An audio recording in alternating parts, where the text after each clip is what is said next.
ప్రభు యేసుక్రీస్తు నామములో మీ అందరికీ శుభములు. సామాన్య 11వ గురువారము. దేవుని సందేశమును ప్రతిఫలము ఆశింపక నేను మీకు బోధించి తిని. మొదటి పట్టణము పునీత చిన్నప్ప గారు కొరింథీయులకు రాసిన 2వ లేఖ 11వ అధ్యాయము 1వ వచనము నుండి 11వ వచనం వరకు. నా అవివేకమును కూడా మీరు కొంతవరకు సహింపగలరనుకొందును. దయచూపి సహింపుడు. మిమ్ము గూర్చి దేవునకు ఆసక్తి ఉన్నది, నాకును ఆసక్తి ఉన్నది. ఏలన మీరు ఏకైక వ్యక్తికి అనగా క్రీస్తుకు నాచే ప్రధానమునర్చబడిన నిష్కలంకమగు కన్య వంటి వారు. కనుకనే మీ హృదయములు కలుషితములై క్రీస్తునందు మీకున్న స్వచ్ఛమైన విశ్వాసమును త్యజింతురేమో అని నాకు భయమగుచున్నది. ఎట్లనా ఏవా సర్పము టక్కరి పలుకులకు లోనయ్యను కదా. ఎవరైనా మీ వద్ద చేరి మేము బోధించిన యేసును కాక వేరొక యేసును బోధించినచో మీరు సంతోషముతో సహింతురు. అంతేకాక మా నుండి మీరు పొందిన ఆత్మకు సందేశమునకు విరుద్ధమైన వేరొక ఆత్మను సందేశమును కూడా మీరు అంగీకరింతురు. మీరు విశిష్టమైన అపోస్తులుగా ఎంచువారికి నేను ఏమాత్రము తీసిపోనని నా నమ్మకము. నేను వక్తగా నైపుణ్యము లేనివాడను అయ్యుండవచ్చు, కానీ జ్ఞానమందు మాత్రం తీసిపోనివాడను. అన్ని విషయములందు అన్ని విధములా మేము దీనిని మీకు స్పష్టము చేసి ఉన్నాము. దేవుని సందేశమును నేను మీకు బోధించినప్పుడు ప్రతిఫలము ఏమీయూ కోరలేదు కదా.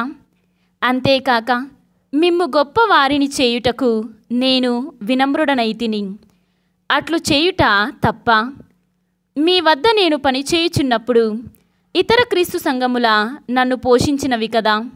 అనగా మీకు సహాయమునర్చుటకు వారి వద్ద దొంగలించి తిని అనుటయే కదా. అంతేకాక నేను మీతో ఉన్న సమయమున నాకు ధన సహాయము అవసరమైనప్పుడు మిమ్ము బాధింపలేదు. ఏలన మాసిడోనియా నుండి వచ్చిన సోదరులే నాకు అవసరమైనవి అన్నీ తెచ్చిరి. పూర్వము ఎట్లో ముందు కూడా అట్లే. నేను మీకు దేనికి భారముగా ఉండను. నాలో ఉన్న క్రీస్తు సత్యముపై నేను ఇట్లు వాగ్దానము చేయుచున్నాను. ఈ నా ఘనత అకయా ప్రాంతములలో ఎవరు ఆపలేరు.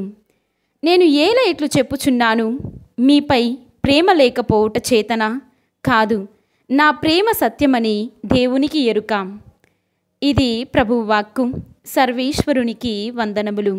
భక్తి కీర్తన. నీ కార్యములు దేవా న్యాయమును సత్యముతోనూ కూడినవి. ఈనాటి సువిశేషము పునీత మత్తయ్య గారు వ్రాసిన సువిశేషము 6వ అధ్యాయము 7వ వచనము నుండి 15వ వచనము వరకు. అన్యుల వలె అనేక వ్యర్థ పదములతో మీరు ప్రార్థింపవలదు.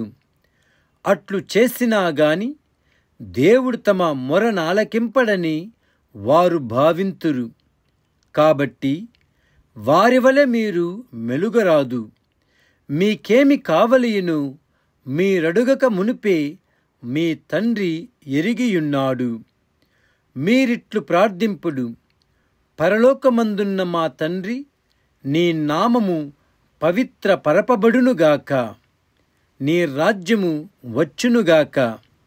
నీ చిత్తము పరలోకమందు నెరవేరునట్లు భూలోకమందును నెరవేరునుగాక. నేటికి కావలసిన మా అనుదిన భోజనమును మాకు దయచేయము. మా యొద్ద అప్పుబడిన వారిని మేము క్షమించినట్లు మా అప్పులను క్షమింపుము. మమ్ము శోధనలో చిక్కుకొననీయక దుష్టుని నుండి రక్షింపుము. పరులు చేసిన దోషములను మీరు క్షమించిన ఎడల పరలోకమందలి మీ తండ్రి మీ దోషములను క్షమించును. పరులు చేసిన తప్పులను మీరు క్షమింపని ఎడల మీ తండ్రి మీ తప్పులను క్షమింపడు. ఇది క్రీస్తు సువిశేషము. క్రీస్తువా మీకు స్తుతి కలుగునుగాక.